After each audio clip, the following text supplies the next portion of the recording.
Prepare to be captivated by the business story of the week, hosted by me, Shaahin. Join us on a journey through the twists and turns of entrepreneurial triumphs and setbacks. Immerse yourself in the narrative and witness the magic that turns dreams into reality. This is Business Story of the Week. Hi everyone, this is Rohit from Life and Mastery, and I'm excited to have Shaahin, who's a creator of Herbal, Ecstasy, a nootropic pill that sparked the 100% legal smart truck movement, and he's also founded Podcast Cola, the largest podcast agency in the world. Welcome to the show, Shaahin. Hey, thanks for having me. Awesome. So you've had an interesting journey. You've done a couple of things, and now you're running Podcast Cola. But how did you get your start in startups, and what got you interested in this crazy world of entrepreneurship? Thanks, Rohit. Nice to be on your show. I started in the 90s selling supplements. I was a kid. I started my first company. We did over $1 billion in revenue while I was still in my teens. I got out of that company. I went into inventing what now has become vaporization or vapes that you see. So Right. that technology was patented and built by me, digital vaporization. From there, I went on to the world of Amazon. And to this day, I still have an Amazon course building 8-figure companies that people can build and make money while they're sleeping on Amazon. And after that, I went into the podcast space, which is where I live now. I have both Amazon companies where I teach people how to make predictable, recurring revenue streams, as well as my podcast company where we get people booked on great shows like this. Interesting. And how did you go about starting Herbal Ecstasy? What was the idea behind it? Yeah, great question. So I've actually written a book about this called Billion, How I Became King of the Thrill Pill Cult. It's available on Amazon and Audible if anybody wants to listen to that. Yeah. But when I was a teenager, I got involved in the rave scene. I left home when I was very young, about 15, 16, and got into the electronic music scene. And what happened was I noticed that there was an inflow of drugs and an outflow of drugs, and people did not have supply. So I decided to invent the first legal alternative to designer drugs, and that was herbal ecstasy. And as I did it, I learned entrepreneurship lessons along the way and created over $1 billion in revenue that's very well documented. Interesting. And you started a long time back, but in the last couple of years, Amazon has been a great accelerator for new sellers to sell and start the e-commerce journey. In fact, even I have started a D2C brand where we're selling yoga products from India to the US. But what key strategies do you recommend new sellers to look into succeeding on this platform? So, to succeed, something that's very important is that most people feel like they need to reinvent the wheel when it comes to Amazon. It's not true. There are Right. people who have been there, there are people who have failed. And I feel like in life, I would have really benefited from finding people who have failed and succeeded, not just succeeded, at the places where I want to succeed and follow them. Unfortunately, when it comes to Amazon, we were trailblazing. We were in it from day one when Bezos launched the platform. So we didn't have a lot of people to go to. But now, particularly with all these great Amazon companies up there, the best thing you can do is find somebody who's built an Amazon company, 7 figures, 8 figures, sold it, or better yet, still operating it like us, and bring us on to teach you how to do it. Because I tell people this all the time.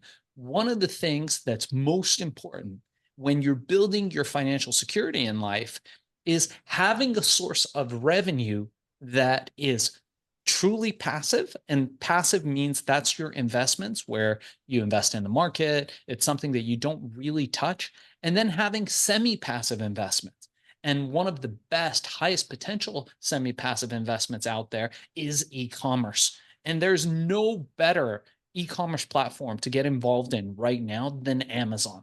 And I'd say TikTok Shops is getting very close to number 2. Shopify could be right up there with TikTok Shops. But as of today, as of this recording, becoming an Amazon seller is one of the most powerful things you can do. You can do it for less than 10,000 bucks, including your inventory and everything, and get launched with a company that you can sell in 2-3 years for 8 figures. Now, Not everybody succeeds. Most people will fail. It's not a golden goose that you put on your door and it starts pooping out golden eggs. But if you do it right, if you take good counsel, if you have a good idea and you execute in the right way, Amazon could be your ticket to financial security. So, for example, me and my family now, we spend almost quarter of the year traveling, and we Nice. do it while we sleep. We're making money. I was on the beach in beautiful place in Italy, Apulia. Beautiful, beautiful country. And as I was sitting there, I forgot to turn the alerts off on my phone. And I'd hear the ring, ching, ching, ching. And I had to go on there and turn it off. And I just looked, and there was all these orders for this new product that we had launched. And that product is selling on Amazon. It's also selling on eBay. It's selling on Shopify. So we cross all platforms. But the mother lode of e-commerce, if you want to make money, is going to be Amazon. By the way, for anybody listening to the show, what is your show called, Rohit?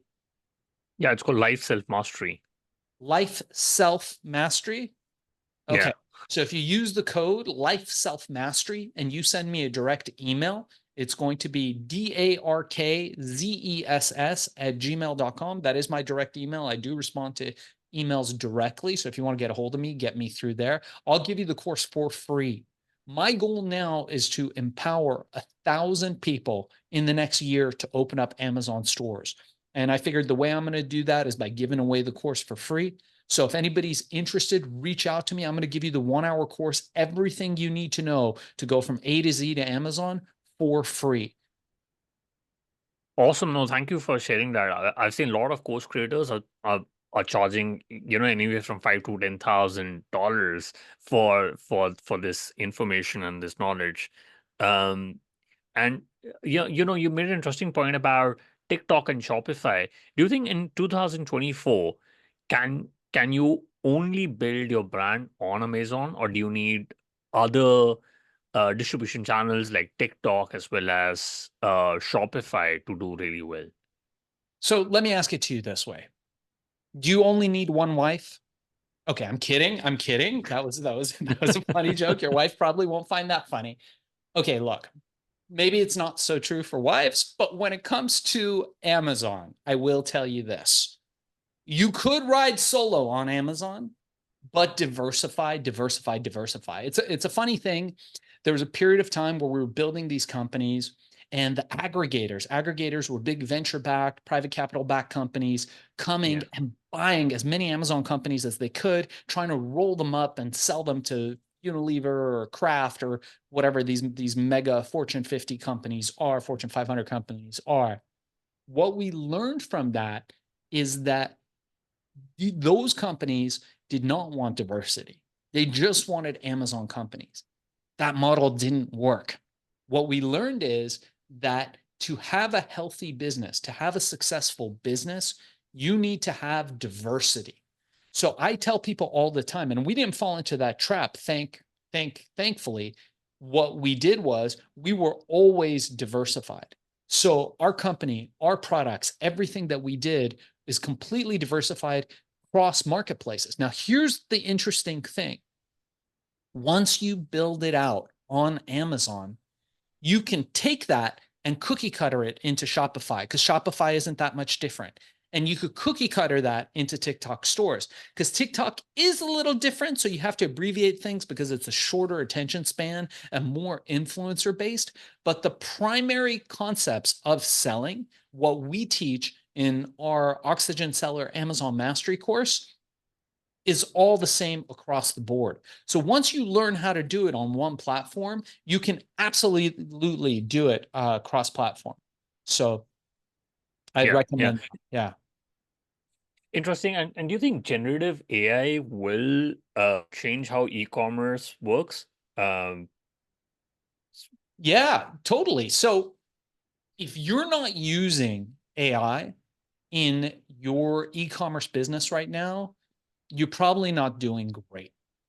Every single company I know in one way or another has been touched or affected by the AI revolution, and we're no different. So using ChatGPT to communicate to customers, deliver better customer service. Okay, so here's the thing, Rohit. I'm a complete a-hole when it comes to customer service. Why? Mm. I'm a direct person and I don't have the patience for you. So if you're calling me asking me why your schmizzly do isn't working, right? I'll just send you a new one. If you want to have a conversation about, oh, why, you think it should be better and it's not, and 50 million people have bought that, well, I don't have time for you or patience. Now, I know that that's a fault for me. With that said, ChatGPT can now take that message and make me less prickly, can make me customer friendly. So I put my unfriendly response to a customer in there just because I don't care. I've got my money. I don't need to be nice to anybody. I can be real. I can afford to be real because I have FU money. Now, that doesn't serve well for customer service. So I take the messages and I go, all right, here's my prickly message. ChatGPT, you are a concerned, humble, kind customer service representative. Reply to Johnny or Joe's message. And you put all that in there, and out comes this beautiful, kind, friendly response. And the result is you build brand equity, you build great customer service. And I'm exaggerating to make a point. I try to be nice to everybody, and I'm usually kind to people that are kind to me. But in general, what happens is that you can use AI as a tool in so many different ways that it can be a filter to take out humanness sometimes. And you think, well, that's terrible. We want to try to make it more human. Not really, right? People don't want truth when they're going for customer service. They want to be Yeah. right and they want to have a feeling of a good interaction. And what that means from person to person to person is very different. And what these natural language models, these broad based language models, are really good at is understanding all the written communications we've had before and being able to generalize a response that most people, especially if given context, will agree with. It's also amazing for sales. It's amazing for product descriptions. This has Yeah. taken the time out of doing this forever. I'll tell you another thing that AI is amazing for with e-commerce. And this is a little bit more as a consumer. I don't write reviews anymore for products that I buy or companies that I service. I have a list generated by ChatGPT, and I just have a sentiment, like or hate.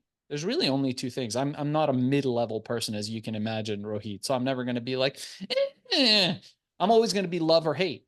And if it's love, I'll put that in. If it's hate, I'll put that review in. And that's it.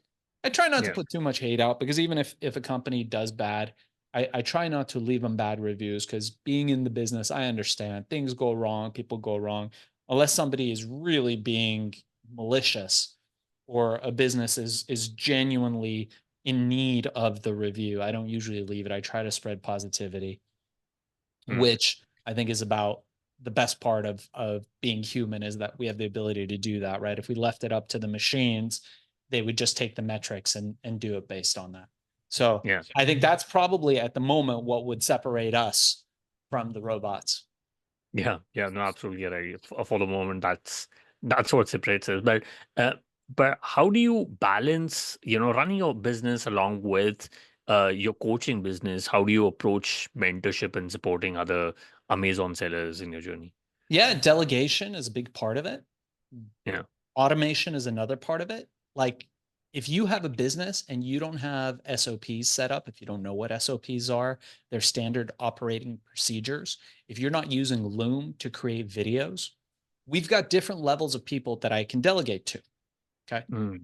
And I've coined this phrase, self-replicating drones. I'll explain to you what that is.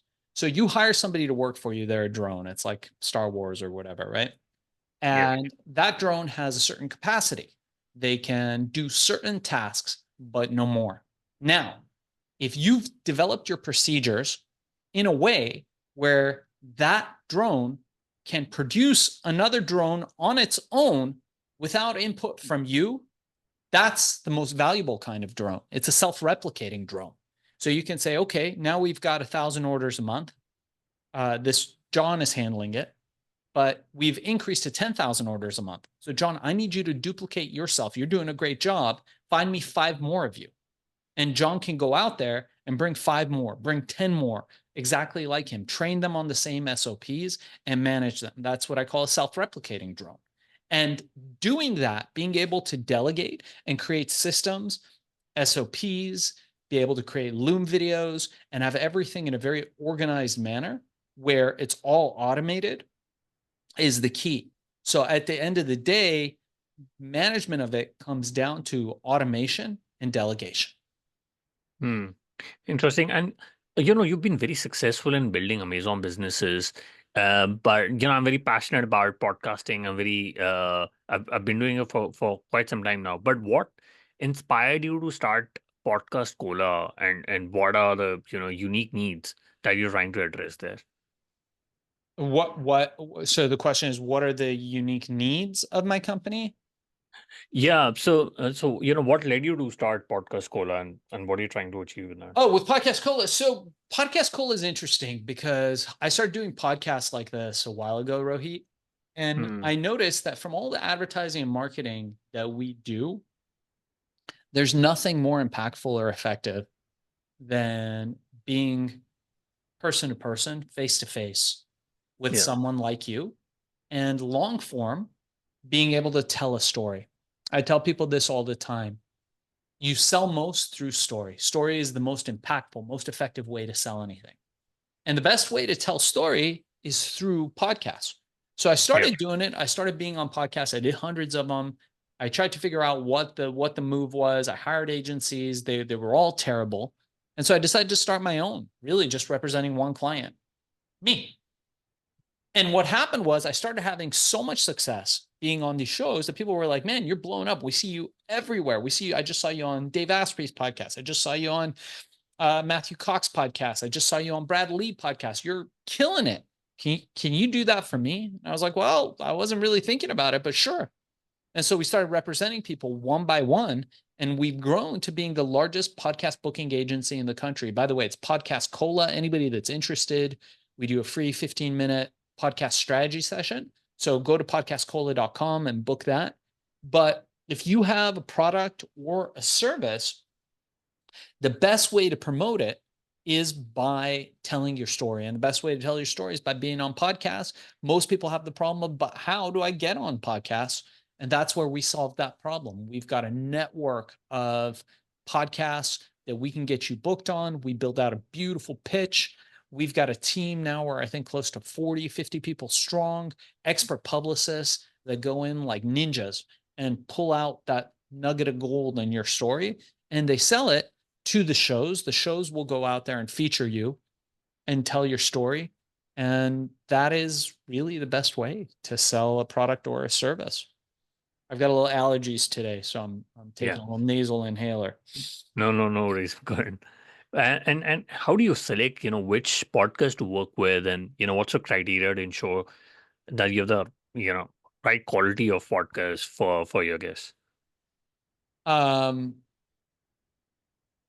it depends on the guest. Okay. So depending on who you are, we build out a successful portfolio just for you. So we onboard you, we learn about you, we learn about what you do, and then we figure out what the best way is to tell your story. And then we go to those specific shows and we pitch them on having you on.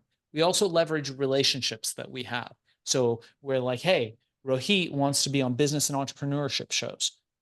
What relationships do we have? Oh, I know so and so at How I Did This, or so and so at the Business Story of the Week. So we call them up and we're like, hey, we've got this guy Rohit. I think he's going to be awesome. And they say, oh, you're Podcast Cola, the biggest agency in the country. I'm sure if you have this guy, um, he's good, and they book you on. But also some shows who might not have heard of you will then ask us for a pitch deck and for a sheet. And so then we pitch, and we sometimes pitch hundreds a day. Interesting. And you made an interesting remark about storytelling, and I was listening to one of these podcasts with Scott Galloway, who said that if there's one thing he would want to give to his children, it would be the art of storytelling, right? So you help people speak about their journeys, but what advice would you give to guests who would want to talk about their stories on the podcast? What should be their story about, and how can somebody be a good storyteller? So there's a couple parts to being a good storyteller, Rohit. Yeah. Your people are some of the strongest storytellers. I've had such amazing times in India. I mean, the oral traditions, the Vedic traditions in India are mind blowing. Such a rich history, man.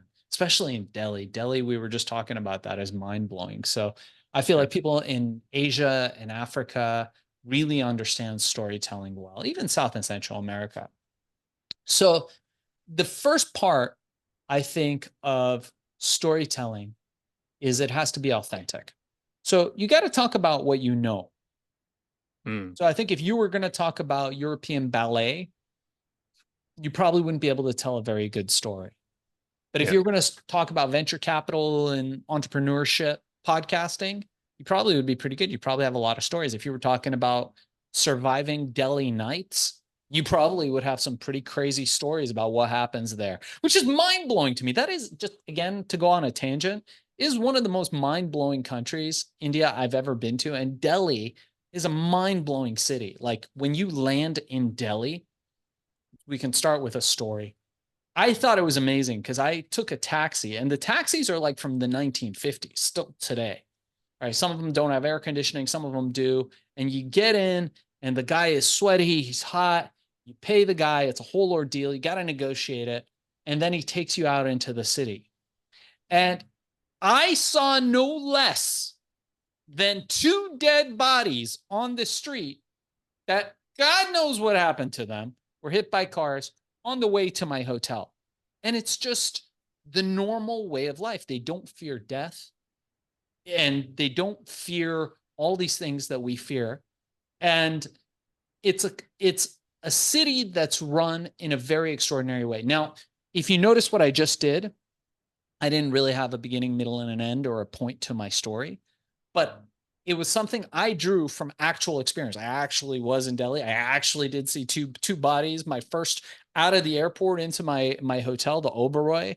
I remember that, which was a glorious hotel. Oh my God, it was so beautiful in Delhi. But on the way to my five-star hotel, we literally came across two dead bodies in the street, which Oh. happens all the time there. It's not like here where, something happens to somebody and they immediately come and pick it up and clean it up and put it in a bag. There, they're like, oh yeah, Rakesh has been dead for a few hours. They're going to come deal with him when they get to it, and they move about their lives. But I drew from my personal experience, and that's really the most powerful thing that you can do when you're on a podcast, when you're on a show, is you sell through story and you tell a story that endears you to the audience. And usually it's not just talking yourself up.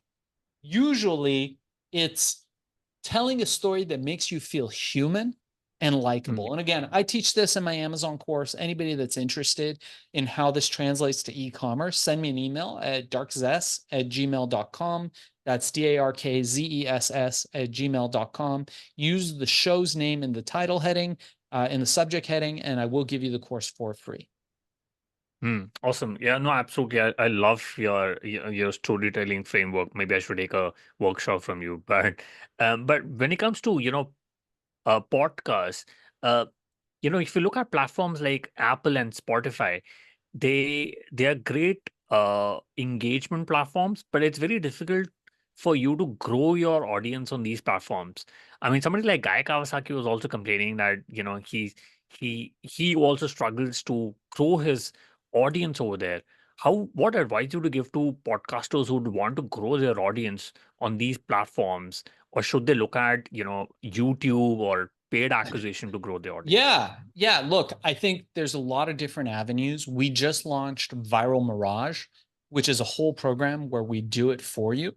And Mm. so I've been focused on that for the last 6 months, and we just launched Viral Mirage, which is our program that basically gets you traction on all those platforms. And it uses a series of viral tactics. So, what we did is we studied 100 of the top accounts on YouTube, Instagram, TikTok, and found the commonalities. We built it into an algorithm, and now we just execute for you. So, anybody that's interested in that, get me at Podcast Cola. Go there, book a time, and we can talk about it.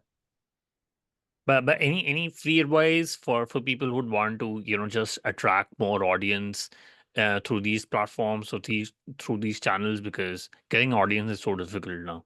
Yeah, you got to put out content regularly.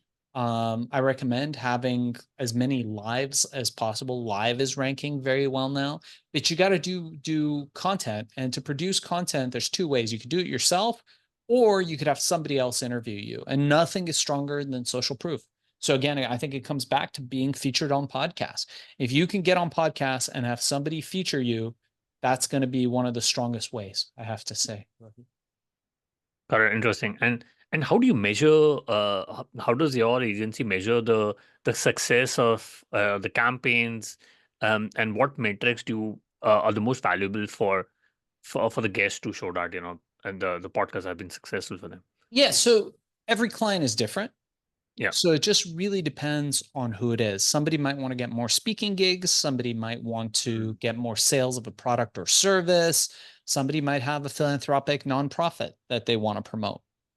So depending on the client, their metrics are going to be different. But public relations agencies like us, we're a podcast public relations agency, uh, we don't measure the ROI or the success. Our success is getting you booked. So I like to tell people we're like the electric company. We can give Mm. you the juice. So we'll give you the eyeballs. We'll bring you on the shows. If you can sell, if you can tell your story, all that is up to you. Awesome. Yeah. So I was just wondering, what do you think are the next trends on podcasting?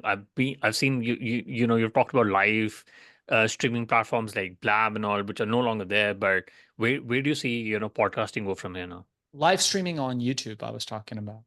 Um, Oh, okay. so I think podcasting is just growing, and there's no better way to bring clients into your funnel Yeah.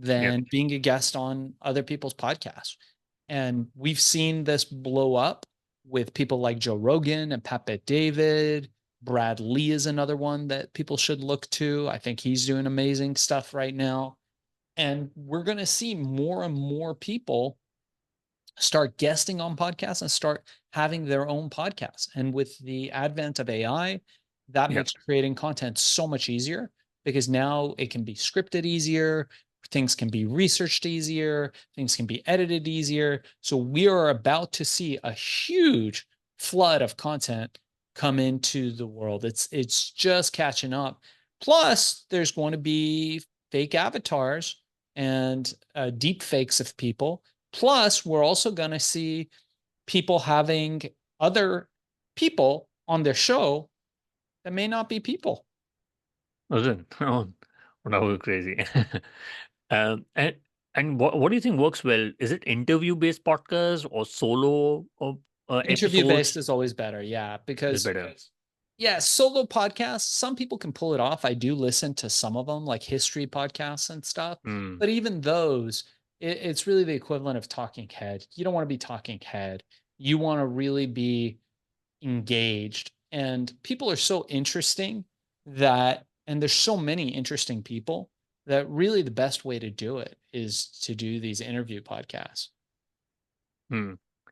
Correct. And I understand that you focus more on getting guests on other people's podcasts, but how can podcasters make money on sponsorships? Because it's you need to grow the channel, get content, get people. But any advice for podcasters on how to make money on sponsorships and all that? Yeah, podcasting is a terrible way to make money from sponsorships or advertising.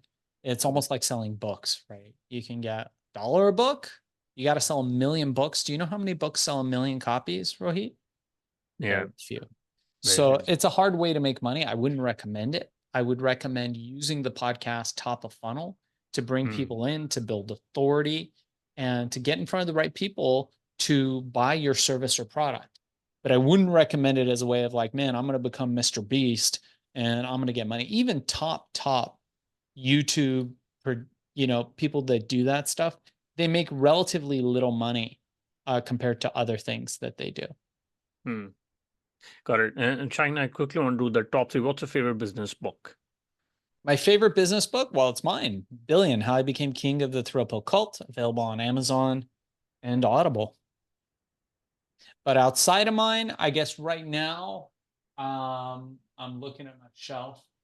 I really like, I'm going to say, The Art of Thinking Clearly by Rolf DeBelly. I also like another really great book called The Success Formula by Professor Barabasi, which is another really great book where he talks about the commonalities between successful people. Got it. Got it. We'll put that in the show notes. And if you could go back in time when you started with Podcast Cola, what is the one thing you would have focused on or done things differently? Oh, I think I would have produced more content. I think we produced a certain amount of content, but I think I was hesitant to start doing podcasts, but I think I would start them sooner and do more because the only way you get good at stuff, Rohit, is by doing it. And I think most people who go on podcasts or want to do podcasts, they're reluctant. And then when they start doing it, they realize how fun it is and how impactful it can be to their business. But so my biggest regret there is not having have done it sooner and more. And Hmm. also finding somebody, which I mean I looked, but there was nobody like us that does it for you. So for anybody that's interested in getting booked on podcasts, check us out. It's podcastcola.com. Got it. Absolutely. We'll put that in show notes. And, what's your favorite online tool? For example, Gmail, Slack, Zoom. Online tool. Wow. ChatGPT. I mean, I Yeah. think that's great. Anthropic is amazing.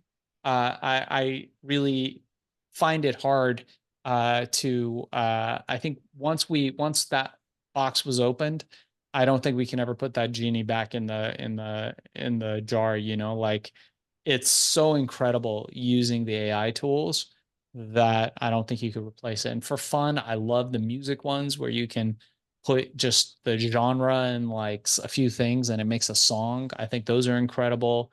There's so much to do these days with AI and so little time. So I would go with that. Yeah, no, absolutely. And in the last year or so, I've seen a lot of guests talking about, Chat GPT and AI tools. It's great. We'll put that in show notes. And Shine, what's the best way people can reach out to you and know more about Podcast Cola? Yeah. So if you're interested in Podcast Cola, go to podcastcola.com and book a free 15-minute podcast strategy session.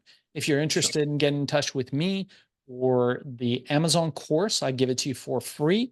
Go to darkzess@gmail.com and send us an email. No, absolutely. Thank you so much for your time, Shine. I really enjoyed speaking with Thanks, you. Rohit. I appreciate it. Have a great day. All right, so here's the thing. We try to get a little bit better every day, but we can't do it without you. So if you like the video, make sure to like and subscribe below. And if you have any comments, just leave them in the space under.